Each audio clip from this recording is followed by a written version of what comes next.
भारताच्या संसदेकडून किंवा संसद सदस्याकडून अनेक वेळेस भारतीय संविधानातल्या कलम 368चे वेगवेगळे अर्थ लावण्यात आलेले आहेत।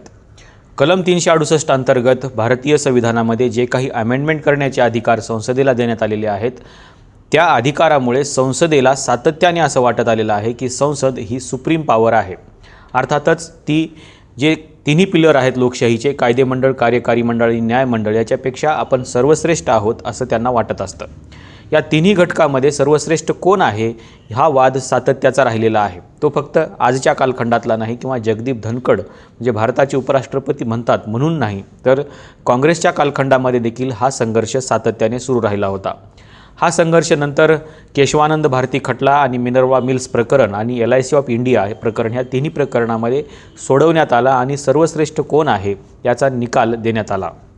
परंतु संसदेला किंवा संसद सदस्यांना सातत्याने असं वाटतं की आपण जर राज्यघटनेमध्ये अमेंडमेंट करू शकतो, राज्यघटनेमध्ये चेंजेस करू शकतो, तर आपल्याला सर्वोच्च मानलं पाहिजे किंवा आपल्याकडे सगळ्यात जास्त अधिकार आहेत असं या संसद सदस्यांना वाटतं। यातले अनेक संसद सदस्य असे आहेत की त्यांना असं वाटत नाही, परंतु काही संसद सदस्य आहेत की त्यांनी या कलम 368 मधल्या अधिकाराचा अर्थ अशा पद्धतीने काढलेला आहे आणि त्याच्यामुळे आपण सर्वश्रेष्ठ आहोत ही भावना सातत्याने संसदेच्या सदस्यांमध्ये असते। दुसरी महत्त्वाची गोष्ट म्हणजे त्यांना असं वाटतं की या तिन्ही जे काही लोकशाहीचे स्तंभ आहेत, या तिन्ही स्तंभामध्ये आपण फक्त असे आहोत ज्यांना लोकांनी निवडून दिलेलं आहे। अर्थातच लोकांची जी शक्ती आहे ती शक्ती आपल्या पाठीशी आहे आणि लोकांनी आपल्याला थेट निवडून दिलेलं आहे। न्यायमंडळामधले जे सदस्य आहेत त्या सदस्यांना लोकांनी थेट निवडलेलं नसतं, त्याच्यामुळं त्यांची जी पॉवर आहे ती पॉवर ही लोकशाहीमधली पॉवर नाही किंवा त्यांना जास्त पॉवर नाही आहे। आपण थेट लोकशाहीचे आधारस्तंभ आहोत आणि लोकांनी आपल्याला निवडून दिलेलं आहे। अर्थातच आपण एक डेमोक्रेटिक फोर्स आहोत असं त्यांना वाटतं आणि म्हणून आपली जी काही शक्ती आहे ही शक्ती इतर पिलरपेक्षा जास्त आहे असं या संसद सदस्यांना वाटतं आणि याचमुळे भारताचे उपराष्ट्रपती आणि राज्यसभेचे सभापती असलेले जगदीप धनखड यांनी काही दिवसापूर्वी स्टेटमेंट केलेलं होतं की संसद ही सुप्रीम पॉवर आहे, परंतु सातत्याने सुप्रीम कोर्ट हे सुप्रीम पॉवर बनण्याचा प्रयत्न करत आहे। Article 142 has become a nuclear missile against democratic forces, available to judiciary 24/7. आणि भारतीय संविधानामध्ये त्यांना देण्यात आलेले जे अधिकार आहेत त्या अधिकाराचा वापर ते मिसाईल म्हणून करत आहेत किंवा ज्याला न्यूक्लिअर मिसाईल असं म्हटलेलं आहे। तर न्यूक्लिअर मिसाईल म्हणून सुप्रीम कोर्ट हे आपल्या पॉवरचा वापर करत आहे आणि तेही डेमोक्रेटिक फोर्सेसच्या विरोधामध्ये या पॉवरचा उपयोग केला जातो आहे असं त्यांचं म्हणणं आहे। डेमोक्रेटिक फोर्सेसच्या विरोधामध्ये अशा प्रकारची पॉवर वापरू नये किंवा अशा प्रकारचे अधिकार देऊ नयेत असं त्यांना वाटत होतं, कारण डेमोक्रेटिक फोर्सेसमध्ये लोकप्रतिनिधी हे थेट लोकांनी निवडलेले असतात आणि त्याच्यामुळे लोकांनी निवडलेल्या या लोकशाहीतल्या फोर्सच्या विरोधामध्ये जे लोकांनी निवडलेले लोक नाहीत त्यांना अशा प्रकारचे अधिकार देणं योग्य नाही असं त्यांना वाटत होतं।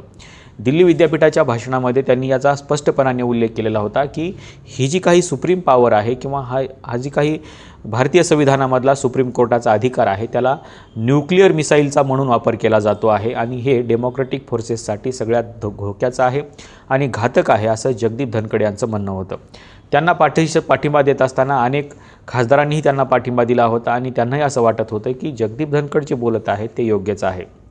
पण केशवानंद भारती खटल्यापर्यंत काँग्रेसच्या गव्हर्नमेंटमध्ये देखील असे अनेक लोक होते की त्या गव्हर्नमेंटला देखील वाटत होतं की आपण सुप्रीम पॉवर आहोत आणि त्याच्यामुळे घटनेमध्ये वाटेल त्या भागामध्ये बदल करण्याचा आपल्याला अधिकार आहे। पण सुप्रीम कोर्टाने सातत्याने त्यावेळी देखील हे सांगितलं की संसद किंवा कायदेमंडळ हे सर्वश्रेष्ठ नाही आहे। कायदे करण्याचा अधिकार जरी त्यांना असला तरी ते सुप्रीम पॉवर नाही आहेत किंवा त्यांनी केलेले कायदे हे सगळ्याच घटना दुरुस्तीच्या बाबतीमध्ये लागू होतील असं म्हणता येत नाही।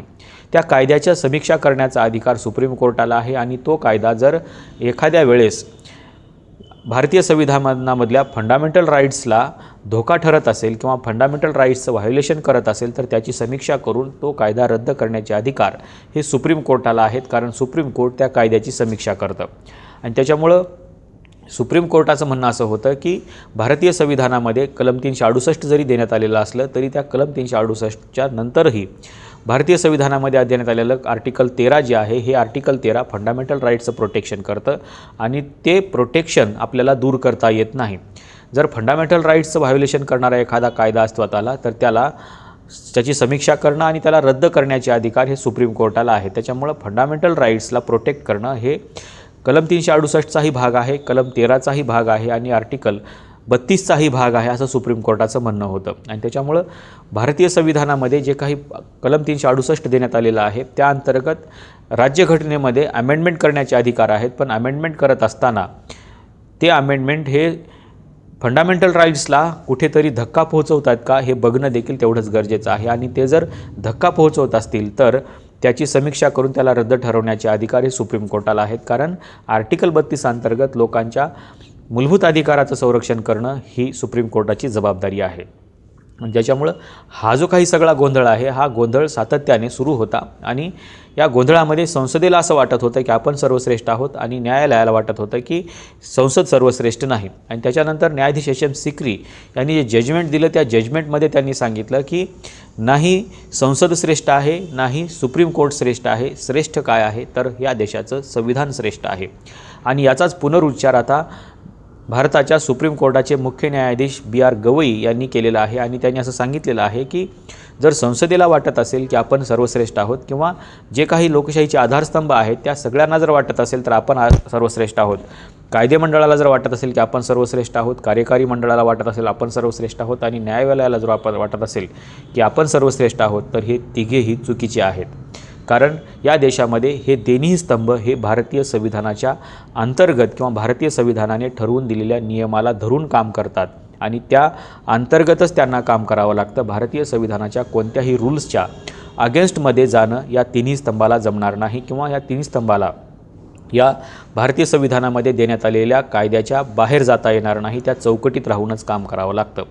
आणि म्हणून न्यायाधीश BR गवई यांचं म्हणणं असं होतं की जर हे तिन्ही स्तंभ कायदे मंडळ, कार्यकारी मंडळ आणि न्यायमंडळ हे जर भारतीय संविधानाच्या अंतर्गत असलेल्या नियमानुसार काम करत असतील तर याचा अर्थ असा आहे की या देशामध्ये कायदे मंडळ, कार्यकारी मंडळ आणि न्यायमंडळ यापैकी कोणीही श्रेष्ठ नाही, तर श्रेष्ठ आहे ते या देशाचं संविधान आणि ज्याला आपण भारतीय संविधान असं म्हणतो। हे भारतीय संविधानच या देशामधलं सर्वश्रेष्ठ आहे।